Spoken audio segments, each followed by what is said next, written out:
Hey everybody, welcome to my booth. I'm Jay, and today we're taking a listen to 4 different Neumann microphones, all considered voiceover standards: the TLM 102, the TLM 103, the TLM 193, and the U87 AI. We'll do a blind comparison as always, and then dive into thoughts and opinions after you've been able to form your own thoughts and opinions, in case they diverge from mine. Let's dive in. And here we are on microphone A. This is microphone A. How do you feel about this one? I am about a thumb and a fist's distance away from the capsule, and I will be adding a bit of post-processing just to account for the room resonance in my booth here, but aside from that, there will be no post-processing applied. And how do you feel about this one? Let's hop over to microphone B.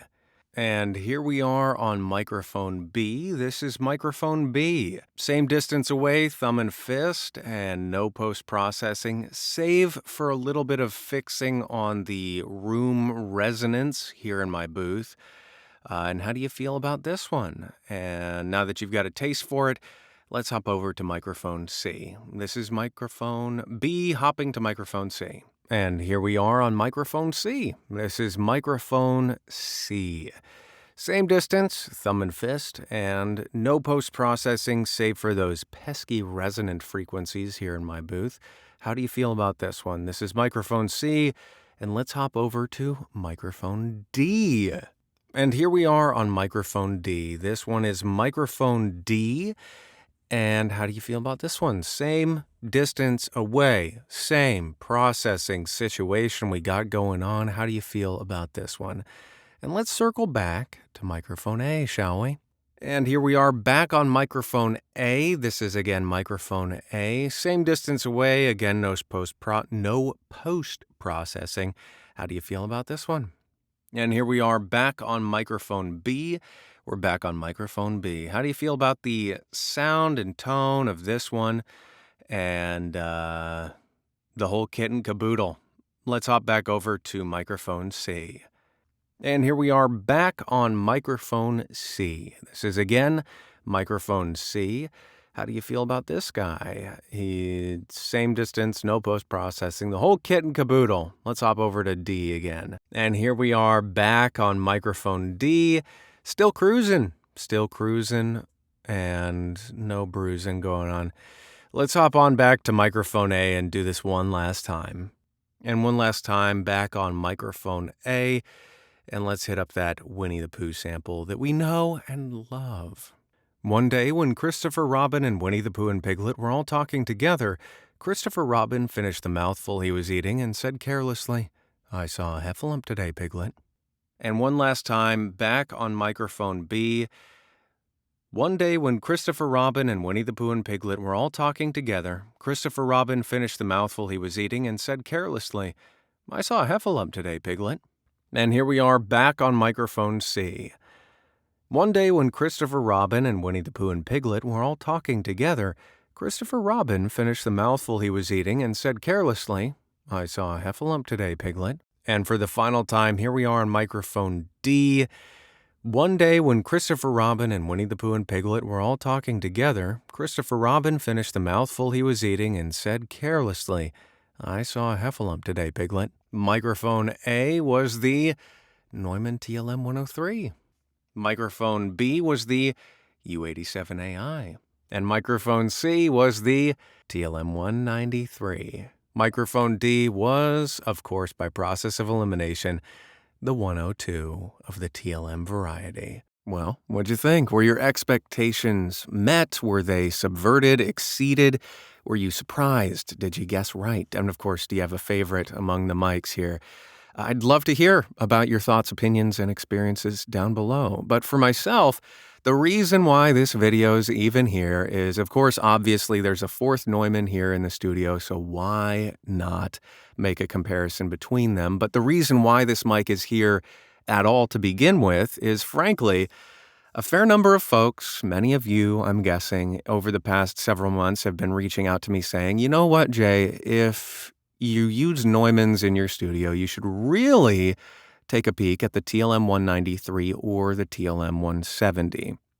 For those of you who aren't familiar, the TLM 193 by many accounts is called the cardioid-only version of the TLM 170, which has multiple polar patterns and a little bit of other functionality. There are more subtle differences between the microphones, but many people reduce it to that.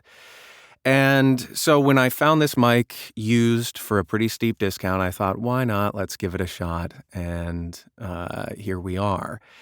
Now, the thing that's been really cool about trying this microphone in relation to the others is, well, firstly, to have the opportunity to compare several different microphones from the same company, Neumann.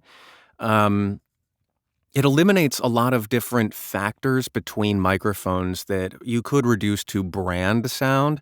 So, for example, if you compare Austrian Audio to Earthworks, that could be reduced to maybe a brand question. But when you keep it in-house, comparing only the same brand of microphone, a lot of things became clearer to me that I was really pleasantly surprised by. And one of them is just how certain microphone specifications matter to me and sort of what I'm looking for in the quote unquote ideal microphone, either generally speaking or for specific projects.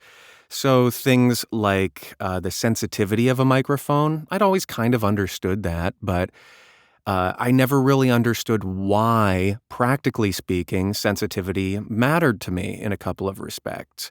I also didn't really understand SPL ratings in terms of why that mattered practically. I got what SPL ratings were and what it meant, but from a practical perspective, that too was something that was a bit foggy for me until I was able to compare microphones from the same manufacturer and put them head to head and really think about it critically. In those two respects specifically, with sensitivity and SPL, the things that came into play there is, for example, the Neumann U87 AI is an incredibly sensitive microphone, probably the most sensitive microphone I've used in my career.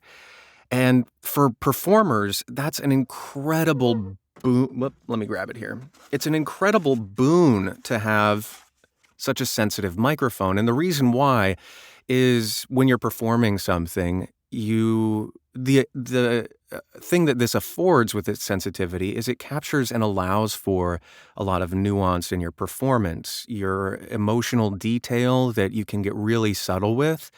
This allows for that in a way because of its sensitivity that is really lovely. The double-edged sword there is quality of life, put simply. This becomes a much more difficult microphone to use easily because it's so sensitive and because it has a specific tone to it that is somewhat mid-forward. Both of those things, for me, were just causing a fair amount of back-end work. So unless I had the support of an engineer, or if it was a project that really, really required that amount of sensitivity, I would opt for another microphone rather than this, simply because it was going to cost me too much time, to be really blunt about it. By contrast, the TLM 103, its tone became somewhat of that question, where it was causing a bit of back-end work on other projects. It has a really, what a lot of folks will call hyped tone. Its frequency response, it has a really healthy boost in the high-end frequencies, which does a couple of things really well. It has that hyped tone. It's a bit more aggressive, forward-leaning, which is fantastic. If you want to mix something over music, for example. So a lot of engineers that I was working with would request this if the project is going to go over music in some way. Additionally, that high frequency boost helps with articulation. So if you're doing something that's a really fast copy or something that you have to have really punchy and crisp detail in the words you're saying, so if you're thinking a fast delivered commercial, this can be a real asset there, that high frequency boost. And really any microphone with that high frequency boost will have that same or similar effect. But for long form projects, which I do a significant number of, things like audiobooks, e-learning, article narrations, the tone of this would at times be a little bit more aggressive than I would maybe ideally prefer. By no means was it a bad thing, but it was always something in the back of my mind where I was thinking, I wonder what else might be out there and available for an alternative. So those two things in terms of the tone and sensitivity were a really great boon here, where this microphone is less sensitive than both the U87 and this microphone, but not so insensitive that it doesn't capture the detail. So I still have some of the U87 effect that I was talking about, where my performances feel easy and I'm not worried about the detail of things being lost in some way. This still has that.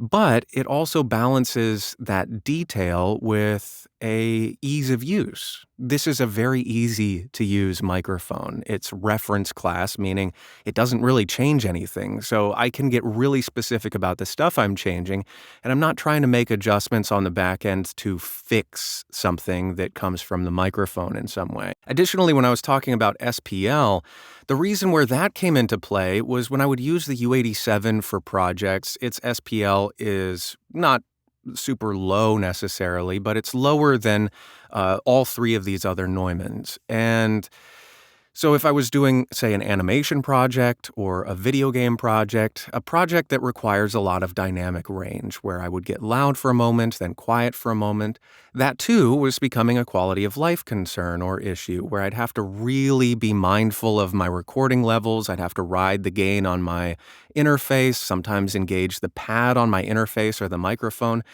And that sort of like audio engineering brain, I don't it's not ideal to have to juggle that when you're trying to act well and be immersed in the scene. And so that sort of split attention was just kind of holding me back. So I wouldn't opt for that unless, again, I had the support. But even then, that SPL rating, I was finding I was running the risk of distorting my microphone at times. So I would opt for either the 103 or the 102 for that SPL sort of ease of use. This too, the 193, has that great SPL rating. I think it's like 140 or something like that, which is plenty high enough for a majority of the projects you're working on.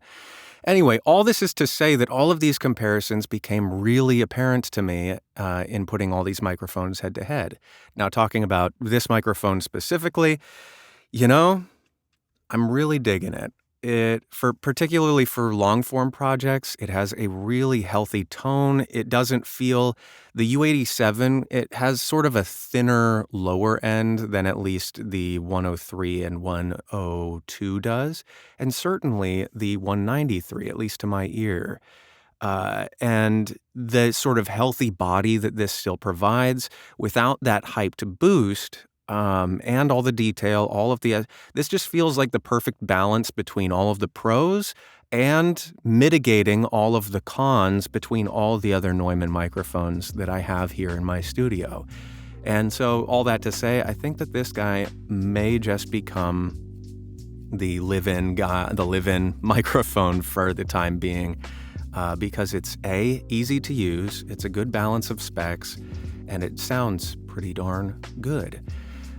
Anyway, I hope this was helpful for you, and if you have any questions about this, anything else voiceover related, I'm here to help as I can. Drop me a line down below or on my website, and until the next one of these, be well, and I'll see you there. Toodles.